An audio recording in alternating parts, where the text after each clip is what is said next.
1947 to the present, UFO activity has increased and will continue to do so until a UFO invasion of the sons of God occurs and contact with aliens from the stars occurs openly, the final fix of the strong delusion.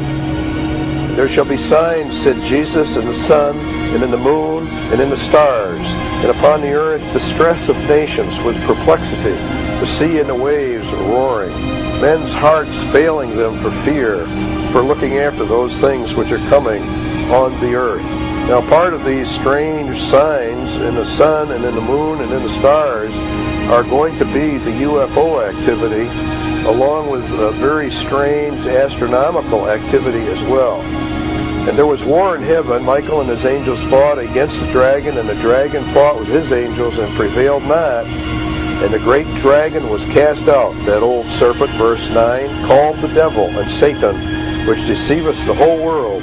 He was cast out into the earth, and his angels were cast out with him.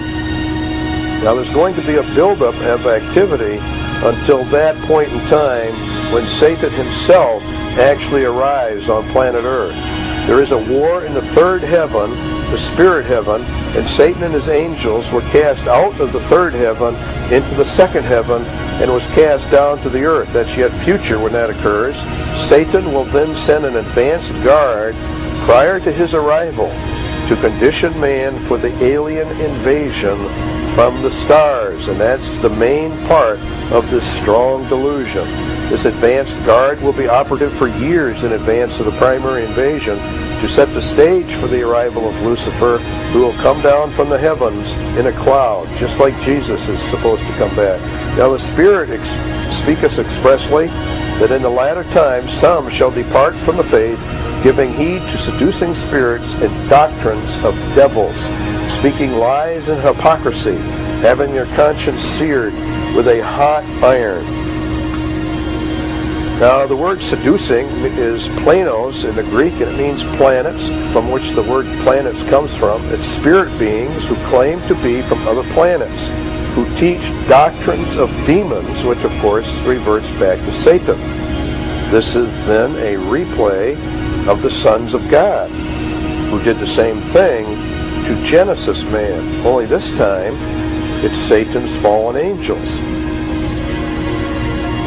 These seducing spirits, beings, come in advance of Satan's UFO alien invasion to prepare the world to accept Satan as God.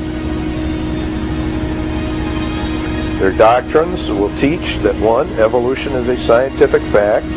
2, there are many alien races all evolving. 3, Christ and his work of redemption is utterly denied in a multitude of ways. 4, the aliens who created us are returning to aid us in our next evolutionary leap.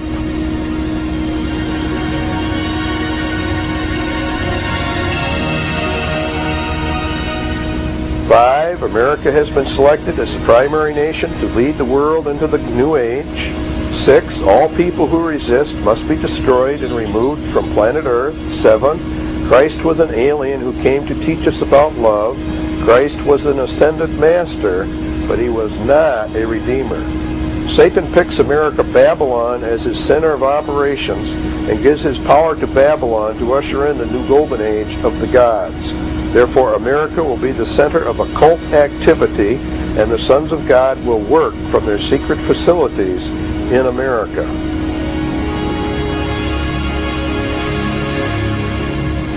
And the beast which I saw was like unto a leopard, and his feet were as the feet of a bear, and his mouth as the mouth of a lion. And the dragon gave him his power, his seat, and great authority.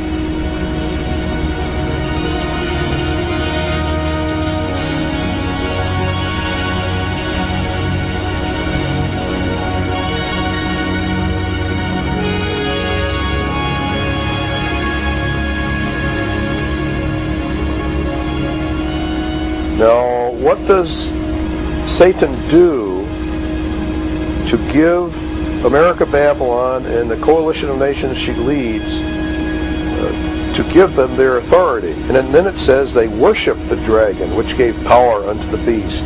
And they worship the beast, saying, who is like unto the beast? Who can make war with him? We can draw several valid conclusions from these statements.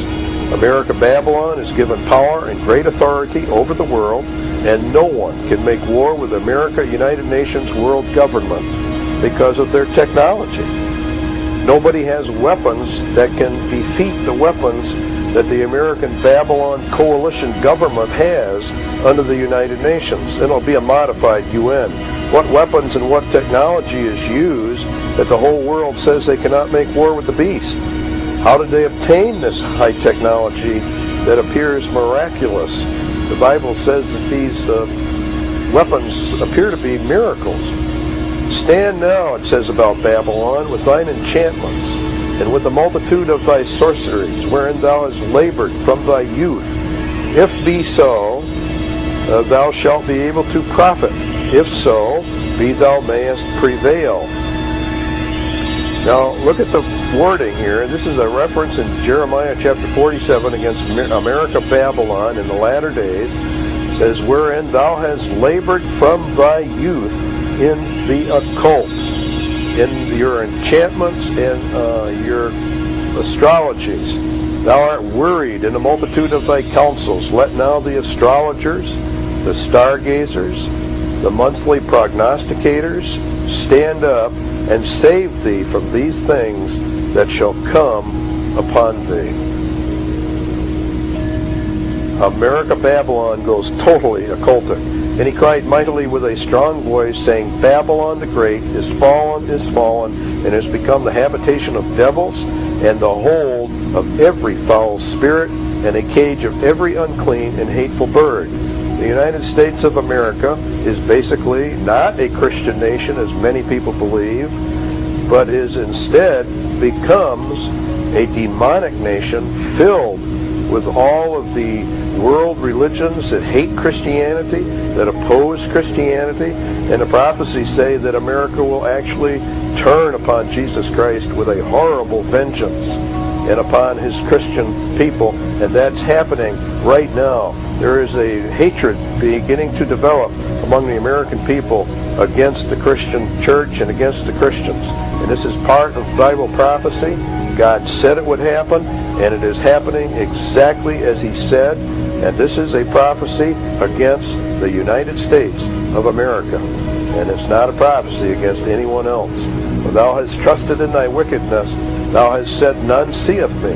Thy wisdom and thy knowledge, it has perverted thee. Thou hast said in thine heart, I am, and none else beside me.